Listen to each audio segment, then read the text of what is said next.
പാലക്കാട് ഒറ്റപ്പാലത്തേക്കാണ് ഞങ്ങൾ നിങ്ങളെ കൊണ്ടുപോകുന്നത്. മനീശ്ശേരി എന്ന ഗ്രാമത്തിന്റെ അഭിമാനമായി മാറിയ കുറച്ച് ഇടിക്കൂട്ടിലെ താരങ്ങളെയാണ് നമ്മൾ പരിചയപ്പെടുത്തുന്നത്.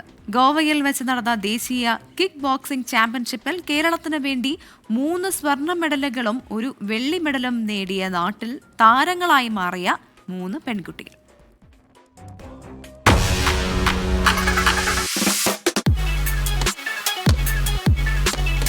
മനീശ്ശേരി നിഞ്ച വാരിയേഴ്സിലെ താരങ്ങളാണ് PG സുമിതയും PV അനാമികയും M ശ്രുതിയും.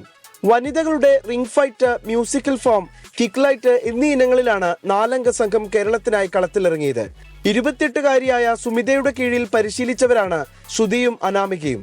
ഇവർക്കൊപ്പം മുഹമ്മദ് റയാനാണ് കിക്ക് ലൈറ്റ് ഇനത്തിൽ കളത്തിലിറങ്ങിയത്. നമുക്ക് സ്റ്റേറ്റിൽ 7 പേര് പങ്കെടുത്ത് 7 പേർക്ക് മെഡൽ ഉണ്ടായിരുന്നു. അതിന് നമ്മൾ 4 പേര് ഞങ്ങൾ നാഷണൽസ് കളിക്കാൻ വേണ്ടിയിട്ട് പോയി. ഇപ്രാവശ്യം ഇവിടെ നിൽക്കുന്ന കുട്ടികൾ തന്നെയാണ് 4 പേര് ഞങ്ങൾ പോയി. അതിൽ എനിക്ക് 2 ഗോൾഡും അനാമികയ്ക്ക് 1 ഗോൾഡ്, അതേപോലെ ശ്രുതിക്ക് 1 സിൽവർ, പിന്നെ റയാൻ 5th പൊസിഷൻ. അങ്ങനെ ഞങ്ങൾക്ക് ഇപ്രാവശ്യം 4 മെഡലുകൾ നേടാൻ കഴിഞ്ഞിട്ടുണ്ട്. വളരെ സന്തോഷമുണ്ട്.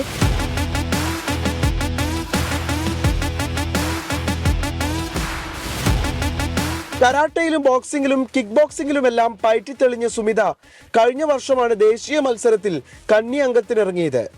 ആ മത്സരത്തിൽ 2 മെഡലുകൾ നേടിയ സുമിത ഇത്തവണ ശിഷ്യരെ കൂടി ദേശീയ വേദിയിൽ പങ്കെടുപ്പിക്കുകയായിരുന്നു. 24 പാലക്കാട്. അടിപൊളിയാണ്. പുലിക്കുട്ടികളാണ് കിക്ക് ബോക്സിംഗ് അറിയാം? അയ്യോ ഇല്ല, അറിയോ? നാടൻ നല്ല നാടൻ തല്ലുണ്ട്. അതായാലും മതി കേട്ടോ. ഇപ്പൊ എല്ലാ പുതിയ തലമുറയിലെ കുട്ടികളൊക്കെ ഇങ്ങനെ ഓരോ മാർഷൽ ആർട്സ് ഒക്കെ പഠിപ്പിക്കുന്നുണ്ട്. നമ്മുടെ 24 കണക്റ്റിന്റെ ഭാഗമായിട്ട് വനിതാ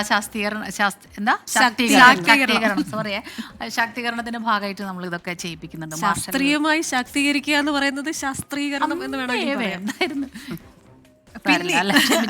ഞാൻ വേറൊരു കാര്യം കൂടെ പറഞ്ഞോട്ടെ. നമ്മൾ ഈ സ്നാക്സിന്റെ കാര്യം പറഞ്ഞല്ലോ. ഒരു ദിവസം കൊഴുക്കട്ടയായിരുന്നു.